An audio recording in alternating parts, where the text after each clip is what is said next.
trip to France. It was very interesting. They had a little bit of a longer stay. They even got to stay in Spain an extra few hours, and went to San Francisco and then flew back across the country. It's crazy, but anyways, we'll let them tell you about the good parts of it. So they'll come up at this time, and we'll have them talk about it.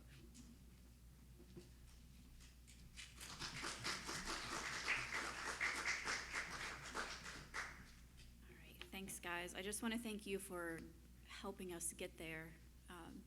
You guys helped and blessed us so much. The last time we were here, my dad had put me on the spot and asked me to share my testimony, if you remember. And I froze and I said no.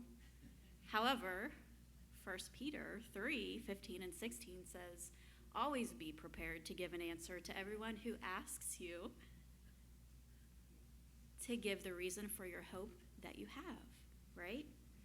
So I was disobedient and I apologize. However, the reason is the next part. But do it with gentleness and respect. So there was some hurt in my heart, that some wounds that I still had. And so the Lord is so gracious that he just took me on this journey from like that moment until this moment. And so here I am, and I can share my testimony with you now. And so I'm just going to go ahead and do that. Literally, I've been following God for 16 years. Jesus has been my Savior for 16 years, but this is the first time I've done this. So I've shared bits and pieces, but to put it all together, he used France. He used my pastor. He used this ladies group that I am a part of, and just brought it all together. So I'm going to do that really quickly because I want to be obedient, and then we'll talk about France. Is that okay with everybody? Okay, thank you. Okay, so my life before I was dedicated to following Jesus. When I was a young child, I endured sickness, anxiety, confusion, hurt, and distrust. As a baby, I had an incurable illness and was in and out of the hospital a lot. I can say that God healed me of that sickness through prayers, which allows me to stand here today as a witness of his miraculous healing. As a child, life was stressful. It wasn't always easy, and I developed anxiety, shyness, and eating disorder, and it became very hard to trust people. Something awful happened at the age of 9, which locked in the distrust of adults in my life, Christians or not.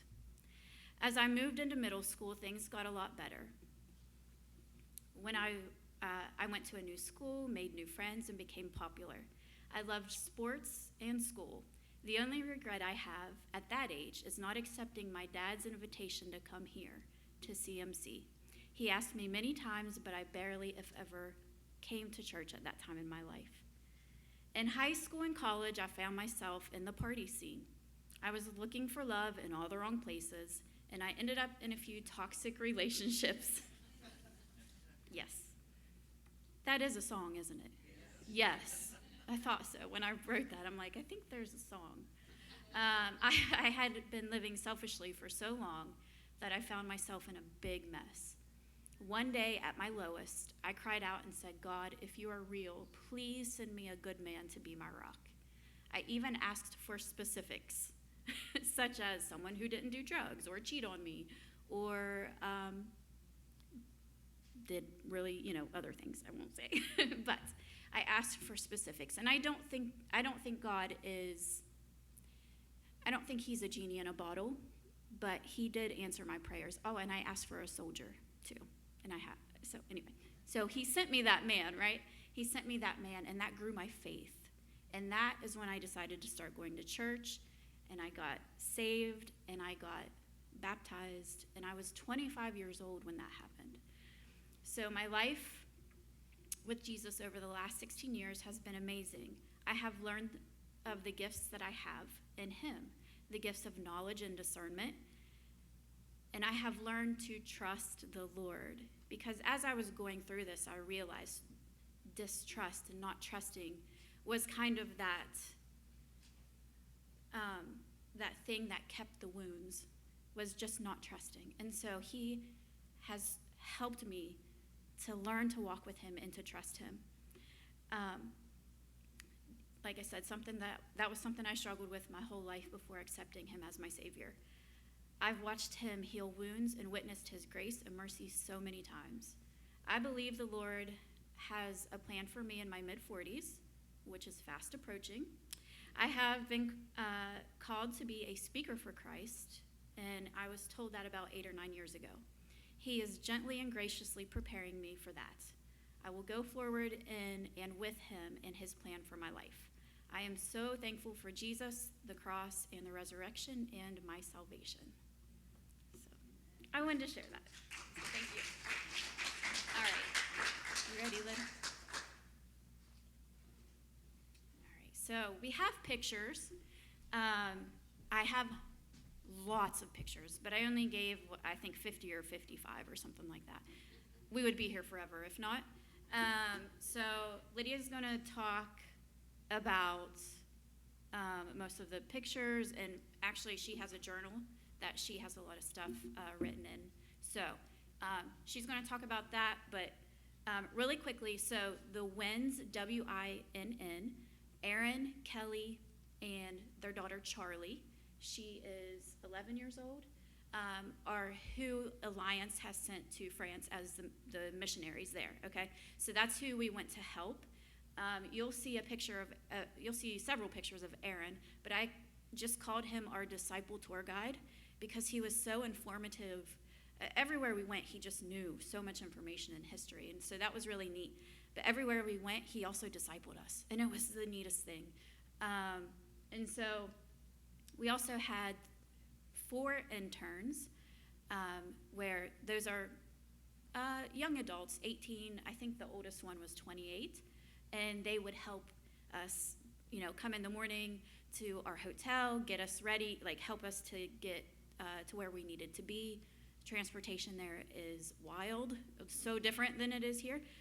So there, you'll see a lot of that in these pictures. And anything else? I'm trying to preface before she goes. Okay. All right, you'll see a picture of a lady named Penny. She was a believer. She had a great testimony. Azadine came from a Muslim family. You'll get to hear about that. Let's see. Norbert is from Africa, and he was actually in trouble, I'm going to say. And he's a Christian as well, but he could not go back to Africa, or a lot of bad things could have happened to him. So he tried to get asylum in France, and they had just turned it down. So the Wins and people of the community center and the Envision site were helping him. So we met some really cool people. But yeah, I'm going to let Lydia take over now. So, and okay, there's the picture. I need to put my glasses on. But you go ahead. Okay, thank you. Hi.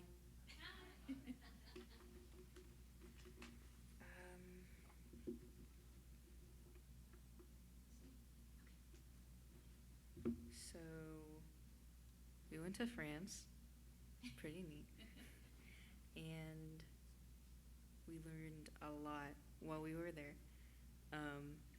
We learned a lot about France itself, and we learned a lot about how things are there, and we also learned a lot about God while we were there, which was really neat. So, do you want to? So this one, can you hear me? There you go. Okay, so this first picture, that was us in Elkins getting ready to leave. We had a 3-hour drive to DC, and then we flew over the Atlantic to Madrid. So you want to go ahead with all the jet lag? You want to Yes. talk about that? So we went to Madrid, and then we went to Toulouse, and I think it was like 7 in the morning when we got there. So it was really early, but it felt really late to us. And we had been up for a total of 36 hours. So So when we landed in Toulouse, we met with Aaron, and we were taken to our hotel, and our rooms weren't ready yet, so we couldn't put our stuff in our rooms. So we had to put our stuff in a closet in the lobby. And after that, Aaron took us to the metro station to go to a place called Capitol. And it's like the biggest, it's really big. There's tons of shops. And we walked around there for, how long do you think we were there for at first? Aaron, our disciple tour guide, he said, "You're going to hate me, but I'm going to make you stay up." Okay, so we walked around. It was 90 degrees. We actually walked through a pride parade. That's what that picture is when we first got there. And we were just, in our clothes that we had flown in and been in for over 24 hours. So We had changed when we got to the I hotel. didn't change. Okay, So- I changed when I got to the So anyway, we walked around for several hours. We got to see the different churches. We got to see this bridge. I forget what it was called. I mean, Aaron he had so much information. He knew everything. But do you want to talk about the churches? Just how pretty they were. Well, they were extremely old, I know that, and they were huge. They were the biggest churches I've ever seen in my whole life. And there were tons of huge organs, are they called organs? There's tons of organs in them, and they were really big, and they were all in by the ceiling and stuff. And inside it was all made out of brick and stone, and it was really neat. Well, this isn't the end of this page. We still have to. Something that I found really interesting is that a good majority of all the people in France can speak English really well. And so when we went to restaurants and things, they knew that we were from America, and so they would speak English for us and stuff.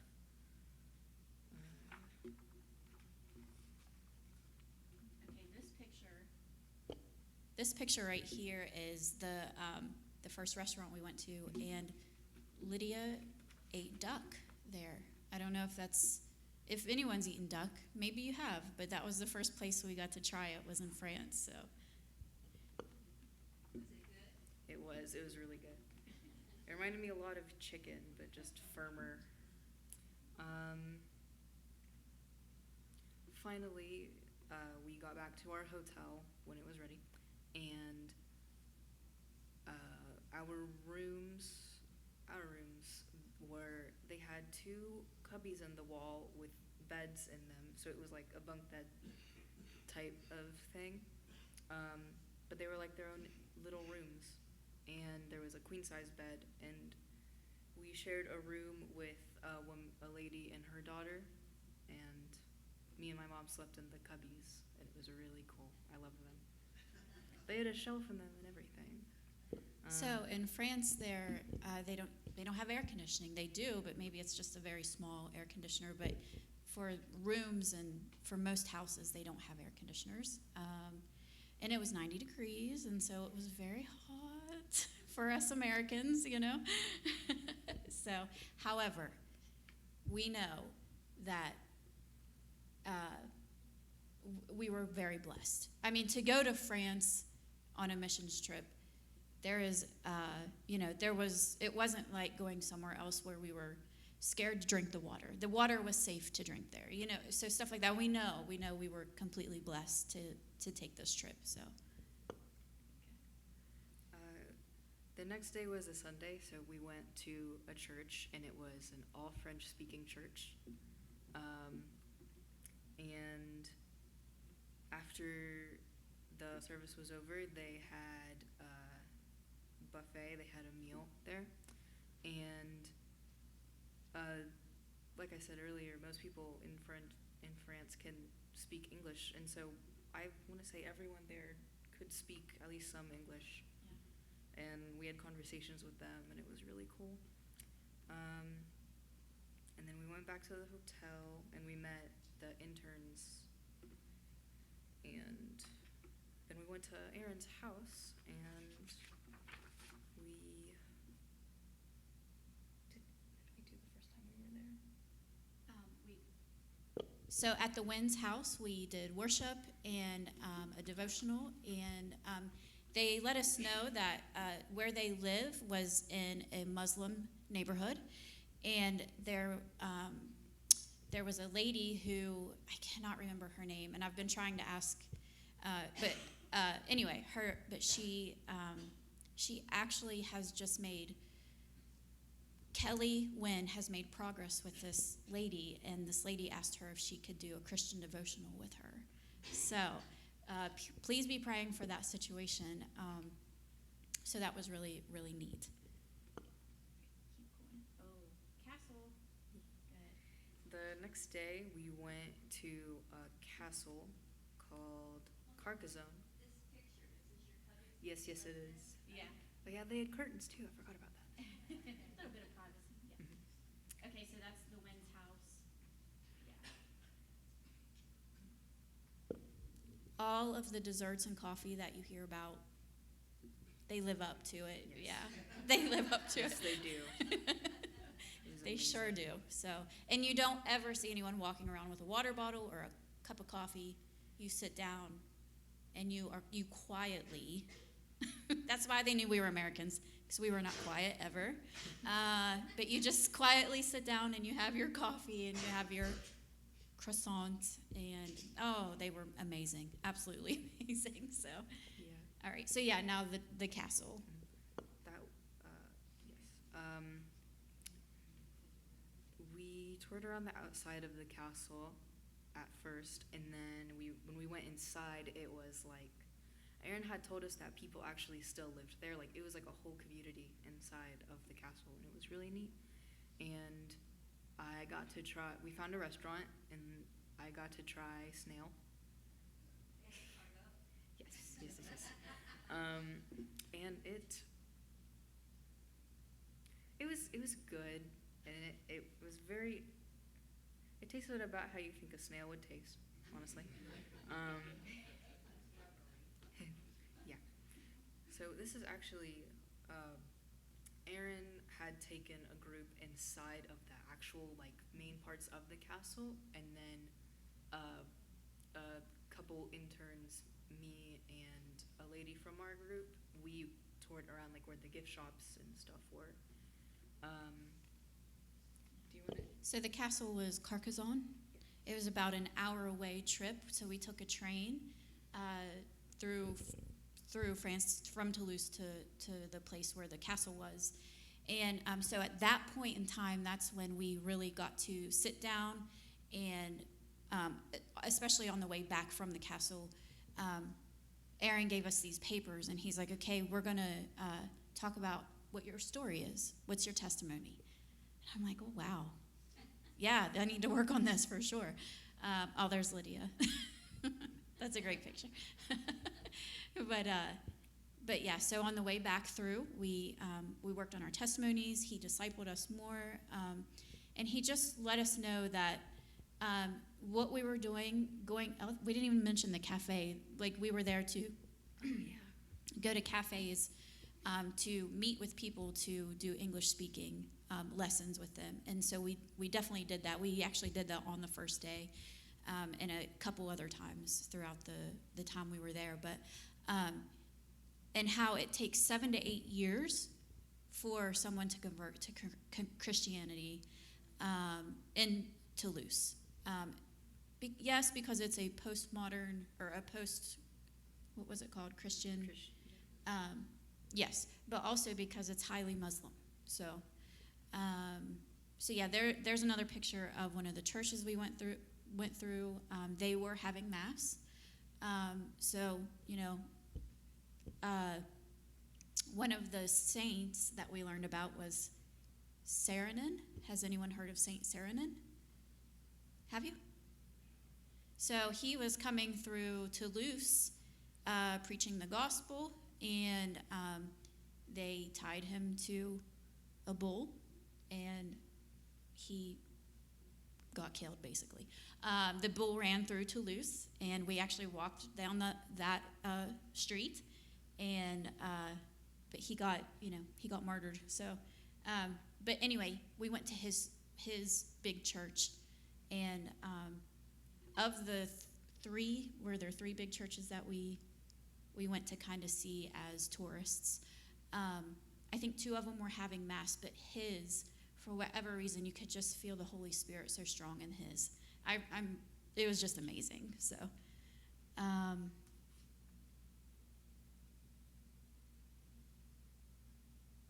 yeah.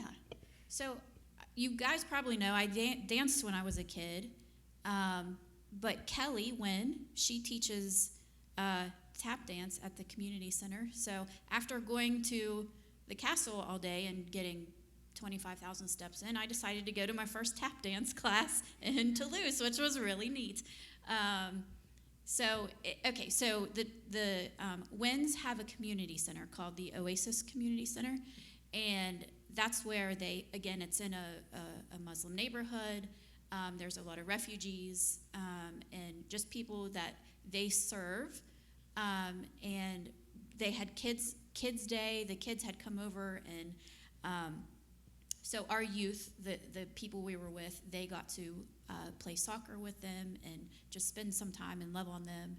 And I'm getting ahead of myself, but okay, next picture. Okay, so this was just something that was in one of the castles, or I'm sorry, one of the churches. Okay, you want to talk about your ice cream? Oh, yeah.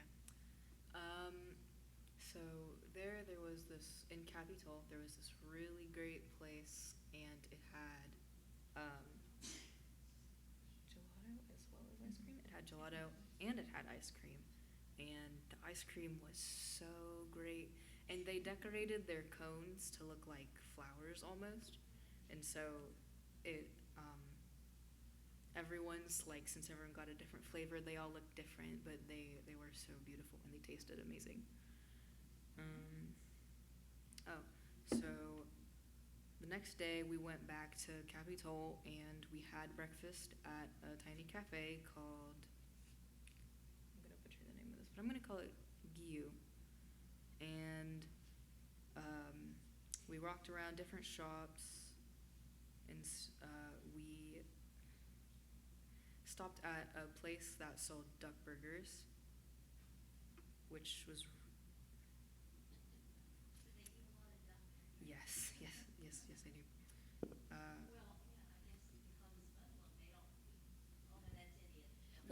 Well, just how ours is like probably chicken, beef, and pork. Theirs is chicken, beef, and duck. So yeah, that's what we had learned. Now, is this the day that some of us went on a prayer walk? Do you remember that? I don't know. Okay, we'll keep it. Are you gonna talk about how Aaron discipled us while we were in the? Yeah, so we went to this duck burger place, and we just sat in this room, and again, he honed in on discipling us and helping us to understand just our purpose. And I just couldn't get over how much like the cross-cultural experience that we had, but also just the wonderful discipleship. Like, he really is doing what he's supposed to be doing. So that's Aaron. Now that's Penny. Penny is British. Yeah. And so she shared her testimony. I know that she is a Christian, and then her son is a pastor. He travels the world being a pastor. She helped. So behind them is the Oasis Community Center. So she helps people there. She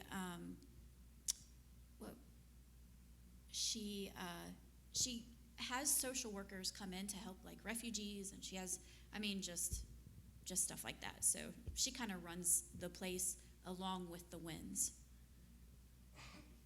Okay. You were right. Yeah. Some people went on a prayer walk. Yeah. and some people went to another English practice group Yeah.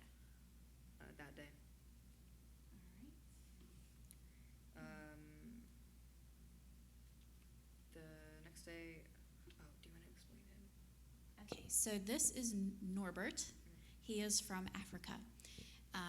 And he was actually, I think I already mentioned, but he was just kind of running away from going back to Africa. And he's a Christian, and so I just ask that you guys will keep him in your prayers.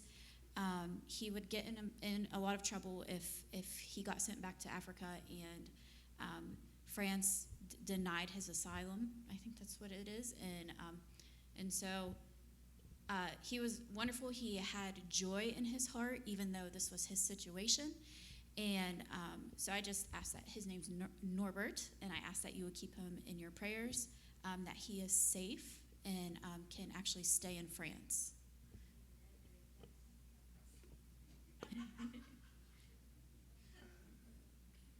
So one of the reasons we were at the community center was to help them set up a garage sale so they could sell a bunch of things and get a lot of money. And so we helped clean up the place, and we set out a bunch of stuff for the garage sale. And we got to try something called French tacos, which are nothing like normal tacos at all. They're just like pouches full of anything, like you could put anything in them at all that you can imagine, and they'll just seal it in a thing of like tortilla, and that's what it is. Yes, like it. Kind of. Oh. I wouldn't recommend it.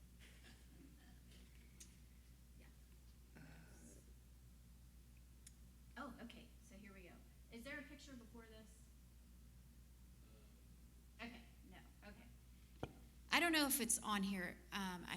I might have skipped this picture, but there was a picture of us standing.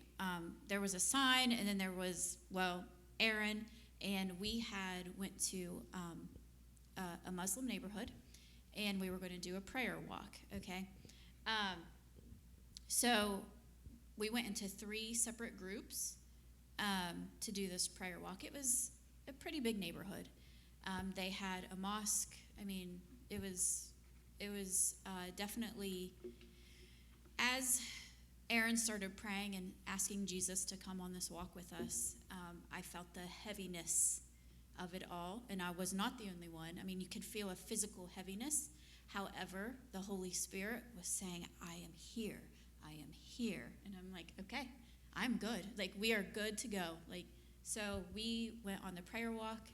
We went past the mosque all the way through, and we ended up at this place right here. And this is a little church. And the older man, his name is Azzedine, and he grew up Muslim. He converted to Christianity and planted a church right there at the end of that neighborhood.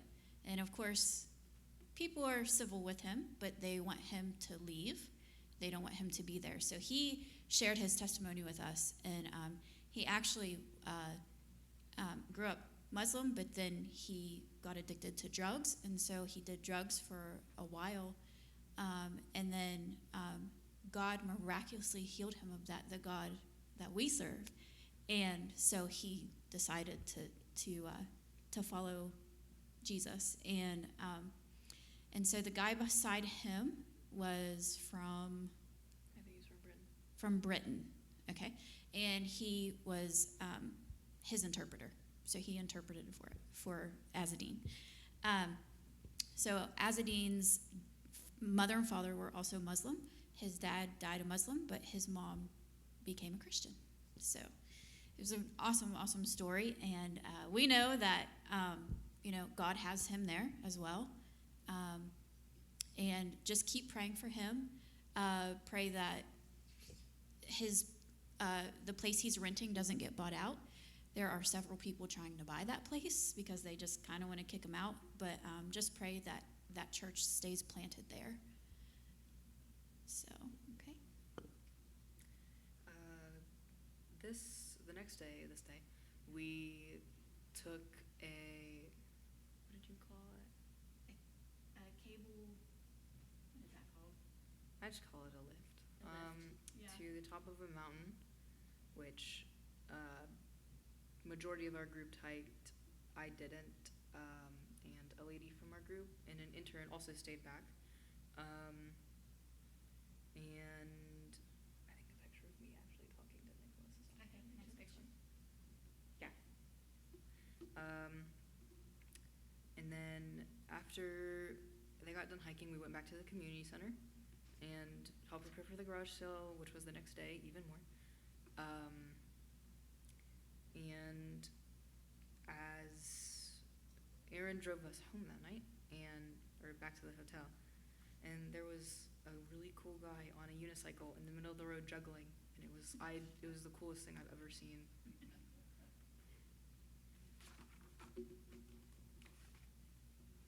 So that was the day of the garage sale. They had hired a woman to play the accordion, and she was really, really good at it. She was really good at it, and then we found out that she was a Christian. So that was really neat. She was just hired. They didn't know her. And so as we got to, build a relationship with her, and we found out that she was homeschooled in France, which is now illegal. And she is a Christian. So that we just thought that was really neat that we got to meet her. And I loved France up until they said that. Because I like to homeschool. So. No, I'm kidding. I still like France. So the next day was the garage sale, and after it was done, I actually found some clothes, and I also found a French to English dictionary there. So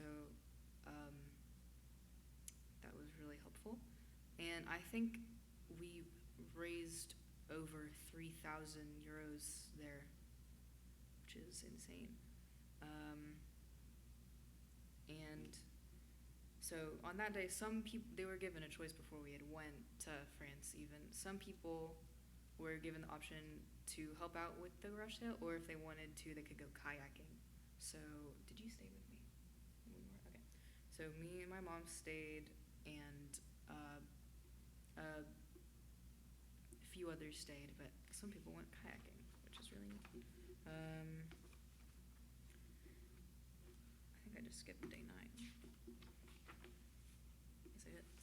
So the next day we went to the Toulouse International Church, and there were people of all different nationalities there. And we did volunteer work there as well. Do you want to expand on that? There we go. Yeah. Okay, so you can see Norbert over on that side. I don't know if you can see little Charlie. Charlie is the little girl. And then I didn't meet the rest of the worship team, but it was just so beautiful to see all different nationalities come together and worship the Lord. It was the first time that I have friends who maybe can see with spiritual eyes, and they can say, they can see something, and it was the first time that I had seen just oil coming down. I could see oil. It just felt like the holy presence of God was there, and I just feel like that's what heaven's going to be like. We're going to be all different, but just worshiping the Lord, together. So it was absolutely beautiful. And then, so they did English. The first one we went to, there's a picture. You don't have to go back to it. But the first church, the first Sunday we went to, the kids, actually it was Kids Day, so the kids worshiped and talked and everything, and it was all in French. So I don't know what they were saying. But another thing Lydia forgot to mention is as soon as we got to the first little pastry place, she spoke French. I mean, she ordered her meal in French, and I just thought that was really neat. So, but it was really cool because everyone just knows English there. and you would never know that until Yeah. you get there and they say, I can speak a little English. And then, so we communicated very well there. What else? Well, here's us. We prepared we prepared gift bags. I don't remember what they were for. Do you remember what they were for? Okay. So the Alliance was getting ready for an international conference at this church. So go ahead and tell them. We the man there that was running it, and he had set us up in groups of, we would have like a little can of, we would put a charm in it, and then we would put the Toulouse International Church logo on top, and we also gave them French candy and A flag. a flag. What else? Yeah, just a goodie bag. Yeah. Goodie bag. So after that was over, we went back to the hotel for a few hours, and then we went to Aaron's house for dinner, and then we went back to the hotel. And then we woke up, we left, and we got stuck in Madrid. Tell them the reason. Do you remember the reason? Our plane to Madrid was delayed, and so we were like, we were in the bus as they were taking us to the airport, and we could see our plane taking off to go back home. So really quick, this right here, this picture is us still at the International Church. We weed eated, we picked weeds, we cleaned up, just anything they needed us to do. So we helped prepare for their conference. So okay, go ahead. The airport, though, when we were stuck in Madrid, they provided us a hotel, and transportation to get there, and food while we were there. So the hotel had a pool, and we got to swim. We also got to walk around a park, and we saw a garden, and it had tons of flowers in it, and So since we were in Madrid, we went ahead and also did a prayer walk around the community because why not? I mean, the Lord had us there, so we just figured we would pray for them as well. And so that was really neat. So this is a picture still of the church, the last one we went to, and you can just see all of the different flags represented there. I think that was one of my favorite parts, is being at that church, preparing for the conference. So, yeah. Mm-hmm.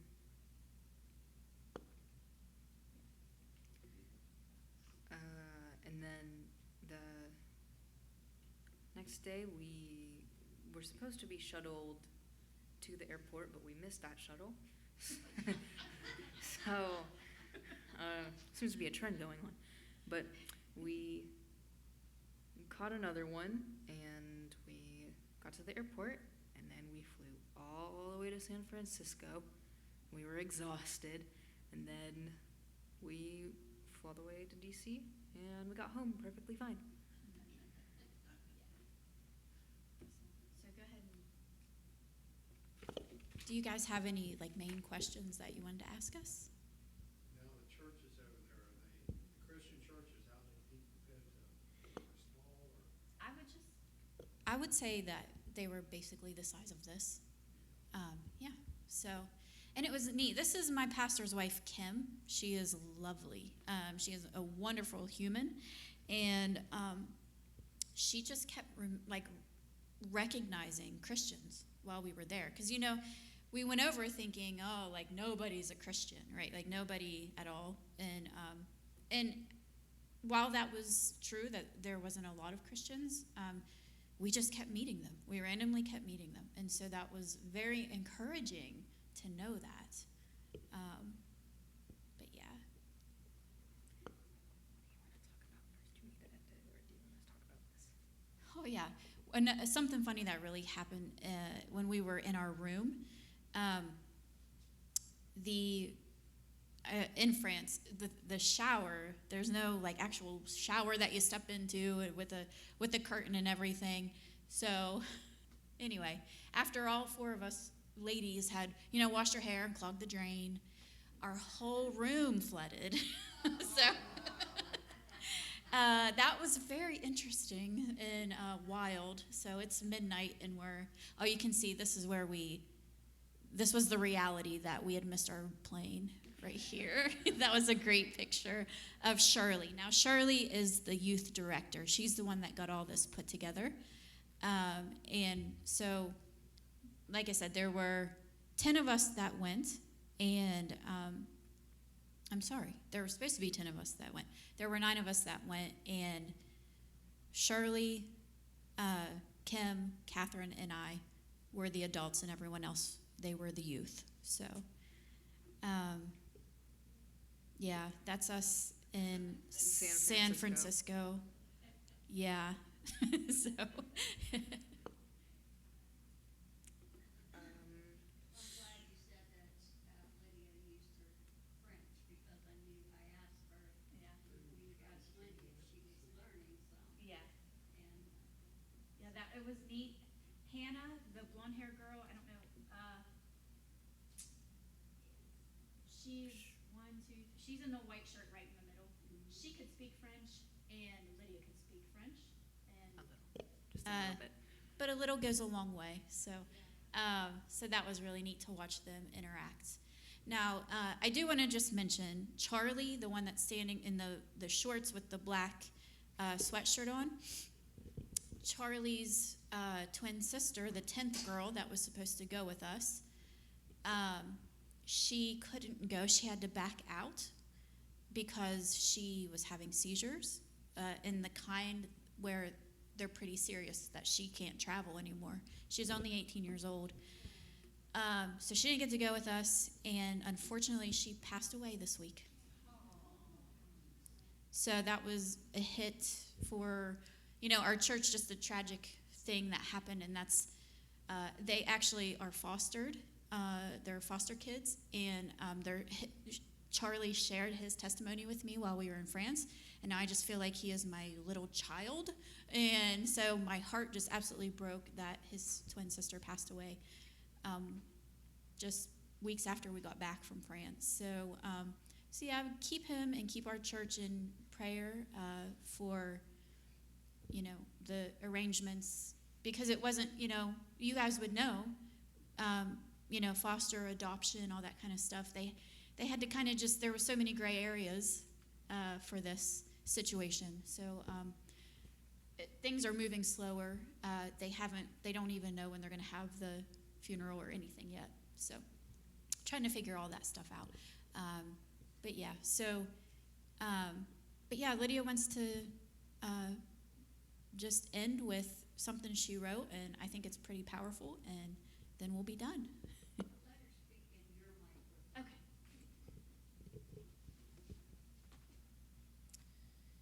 So, I had never really realized just how much God was everywhere. Like, I've heard people say it my whole life, but I never fully grasped it until I got to see it for real. And the people who we met there were native to France or other countries entirely. When they talked about what God had done for them, I realized that it was the same guy that we talk about all the way over here. So I thought that was crazy. It blew my mind. And not only did I see how much power God had, but I saw how much love everyone had, believer or not. And I saw how much love Aaron had for the people at the English-speaking groups, and how much love they had for him. And,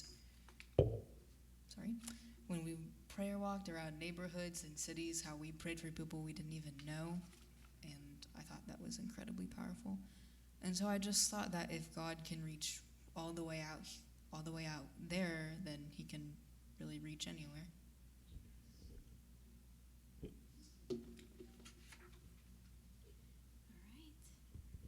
guys have any questions? Are you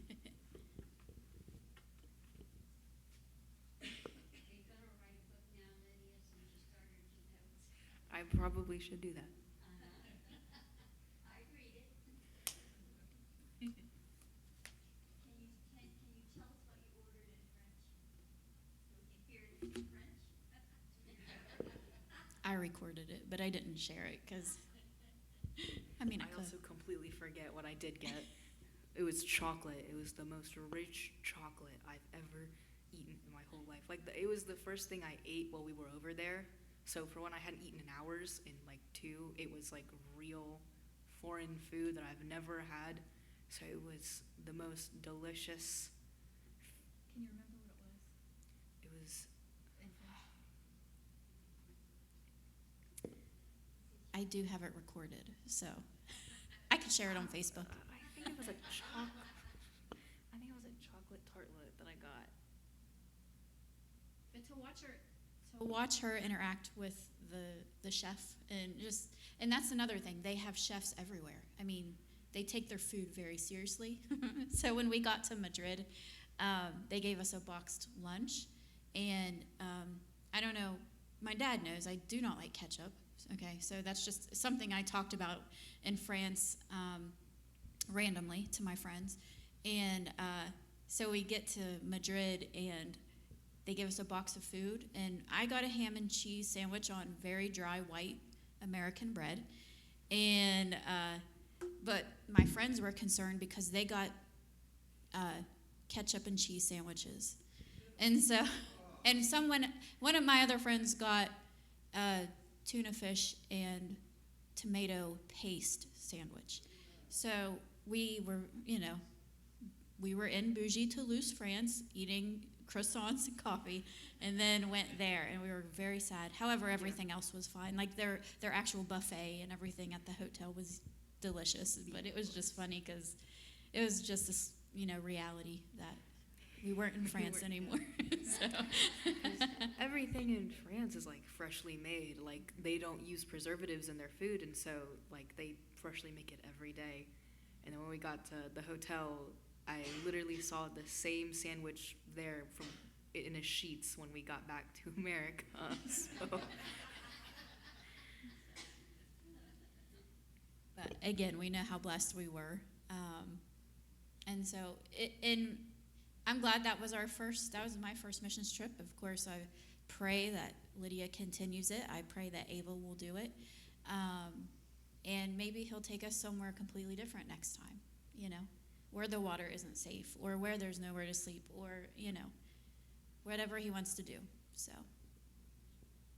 What was the most impactful thing you learned or experienced while you were there? Well, like I said, just really seeing how much like God is literally everywhere, all around the world. I think that really took the cake for me. Takes the cake. What about you? What do you think the most impactful thing for you? For me, it was watching your faith grow. That was neat. And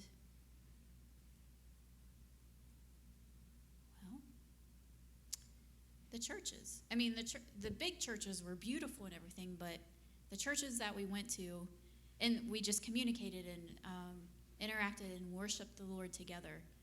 So I guess it's kind of the same thing.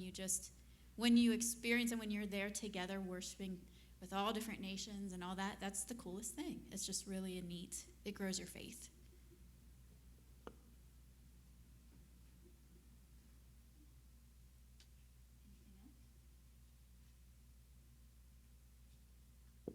Well, I hope that your little ones get to go on a mission trip someday too. And I hope that for them because you just don't come back the same. Your heart grows bigger. So, yeah. Well, thank you for having us. I know that took a long time and it could have taken way longer. And I tried to keep it as short as possible, but there was so much richness of the cross-cultural experience, but also the richness of the discipleship and the prayers and the people that we met that were Christians, and so all of it together was amazing. Working at even the yard sale, just watching all different, nationalities come in and get what they needed. It was just beautiful. We weren't there physically building huts or buildings or water or anything like that. I understand just how blessed we were to be safe and all that kind of stuff, but it was more relational. And I knew that's what we were doing going into it, but experiencing it grew our faith. So, yeah. Thank you, guys.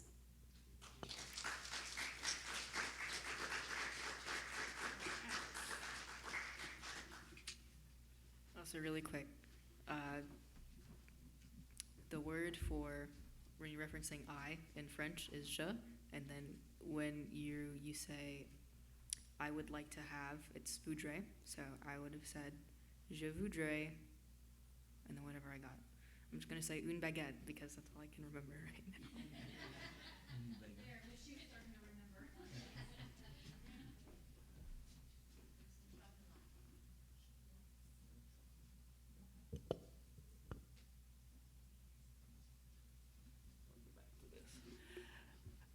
Well, I'd like to thank Paige and Lydia for coming this evening and sharing their experiences there in France. And I just praise the Lord that they are doing His work. And so I guess at this time, just go ahead and dismiss. So I'll go ahead and pray and we'll dismiss.